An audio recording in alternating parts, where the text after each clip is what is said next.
রবি তার একমাত্র দুধের শিশু কনককে নিয়ে কাজ করতে এলো রায়বাহাদুরের বাড়ি।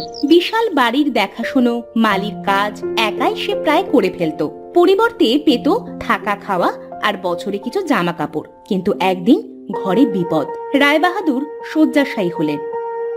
এ আমার কি হলো গো, আমার কপাল বুঝি পুড়লো গো, হায় হায় হায় হায়, ওরে আমার এ কি সর্বনাশ হলো, হায় হায় রে। কাঁদবেন না গিন্নিমা, আমি এক্ষুনি কবিরাজ ডেকে আনছি। ওরে হতভাগা, কবরেজ ডেকে আর কি হবে গো, আমার কপাল বুঝি এবার সত্যি সত্যি পুড়লো গো। তুই বরং উকিল ডেকে আন। উকিল? কেন গিন্নিমা? উকিল নয় তো কে? বলি কর্তা মরার সময় কাকে এত বড় সম্পত্তি লিখে দেবে তা জানতে হবে না? আর এখন বাঁচবেই বা কিভাবে? তার চেয়ে ভালো সব ভাগাভাগি হয়েই যাক। কিন্তু গিন্নিমা। চুপ, যা বললাম তাই কর, শিগগির নিয়ে আয়। আচ্ছা গিন্নিমা, আমি যাচ্ছি। রবি উকিল আনতে বের হবে, তখন হঠাৎ রায়বাহাদুর বাবু কথা বলে ওঠে। রবি শোন, এদিকে আয়।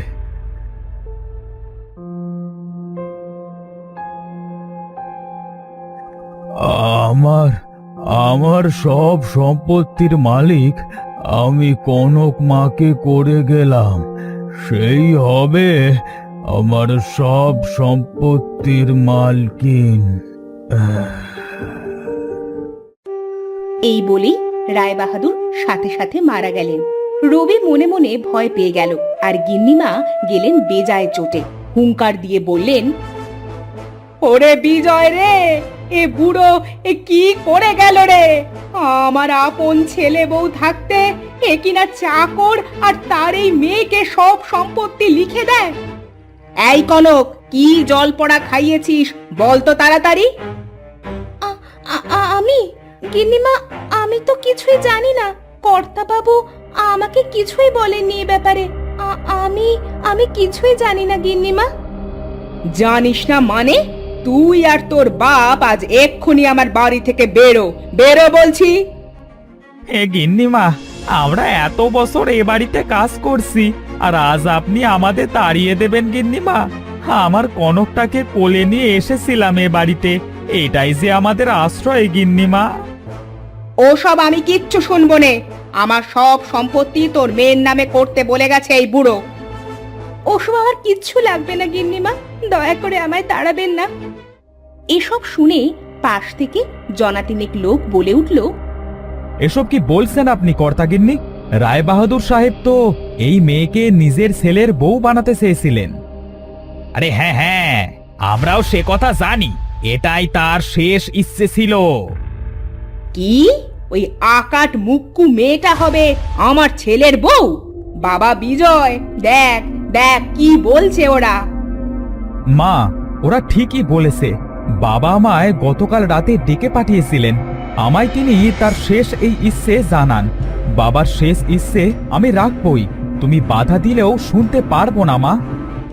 ঠিকই বলেছো বিজয় বাবা, এই কনক রায়বাহাদুর বাবুর চোখের মন এসেল, কত ভালোবাসতো মেয়েটাকে। তুমি এবার ওর দেখাশোনা করো বাবা, এইটাই তোমার বাবা চাইতেন। এসব কি হইতেছে বাবু? ছোট বাবু, আপনি কি বলছেন এগুলো? ঠিকই বলছি রবি কাকা, আমি কনককে বিয়ে করব।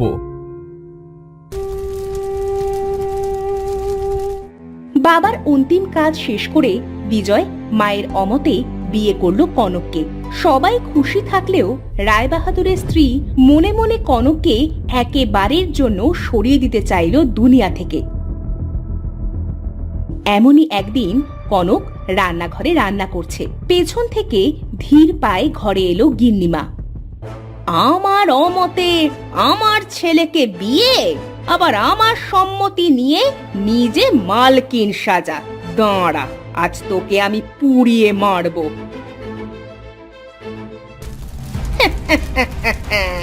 ধর, বেশ করে আগুন ধর।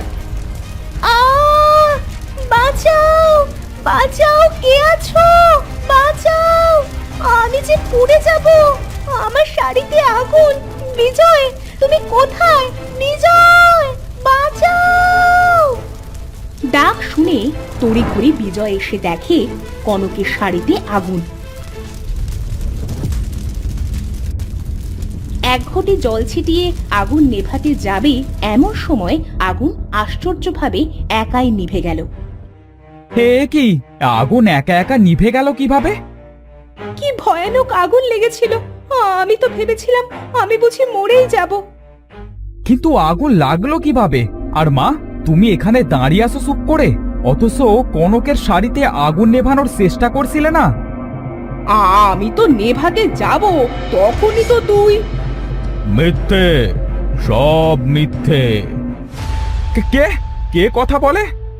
কোত্থেকে কথা বলে? সকলকে অবাক করে দিয়ে রায়বাহাদুরের আত্মা তাদের সকলের সামনে প্রকাশ্য হলো। তুমি কি গো, এখানে তুমি কিভাবে এলে? তুমি তো মারা গেছো। বাবা, এটা কিভাবে সম্ভব? কর্তাবাবু, আপনি তাহলে আমাকে বাঁচিয়েছেন কর্তাবাবু। হ্যাঁ রে মা, আমার এই স্ত্রী মানুষ হলেও ভেতর থেকে একটা ডাইনি। মানুষ মারতে সে একটুও দ্বিধা করে না।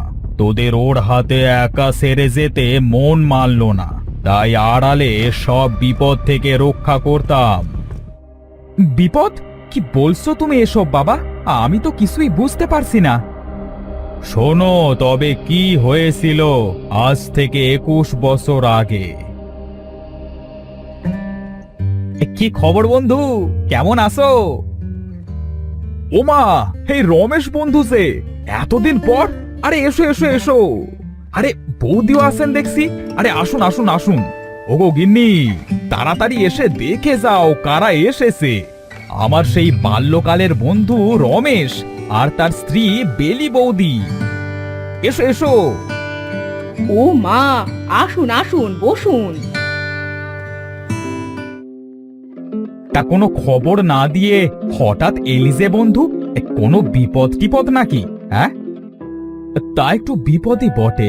আমার বিশেষ কাজে কিছুদিনের জন্য ভিন গায়ে যেতে হবে, কিন্তু তোমার বৌদির এমন অবস্থায় ওকে নিয়েও যেতে পারছি না।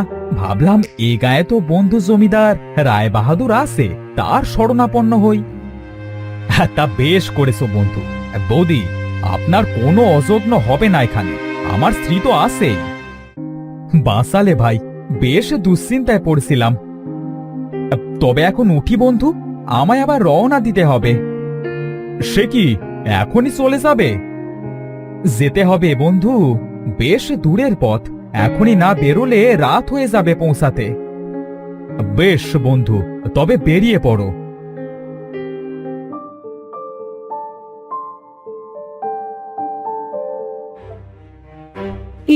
এসব কথা আবার তুলছো কেন?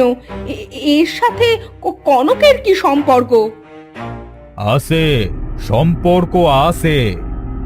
তুমি বলো বাবা, আমি শুনতে চাই। শোনো তবে। বাহ, তোমার এই গয়নাটা তো বেশ সুন্দর। এটা আমার স্বামী অচিন দেশ থেকে এনে দিয়েছিল। বাণিজ্যের জন্য কত জায়গায় যায়, যখনই আসে আমার জন্য কিছু না কিছু নিয়ে আসে। মরণ ওরে পীড়িত রে, যবে থেকে এসেছে শুধু নিজের রূপ আর দামি দামি গয়নাই দেখিয়ে যাচ্ছে। ওর এত সুখ সহ্য হচ্ছে না আমার। ওর মুখের ওই অহংকারী হাসি আমি কেড়ে নেব, কিন্তু কি করা যায় ভাবতে হবে।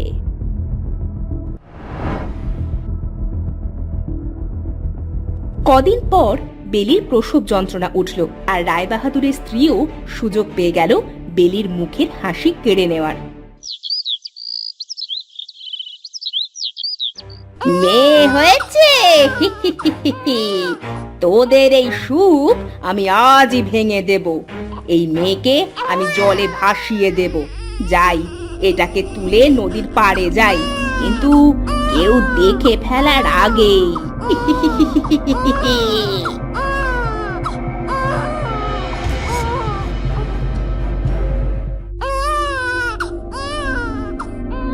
এ কি, গিন্নি বাচ্চা কোলে কোথায় যাচ্ছে? ও তো সদ্যজাত সন্তান। আমার বন্ধু আর তার স্ত্রীর সন্তান নিয়ে গিন্নি কোথায় যাচ্ছে? না, আমায় তো দেখতে হবে। যাই, পেছনে পেছনে যাই।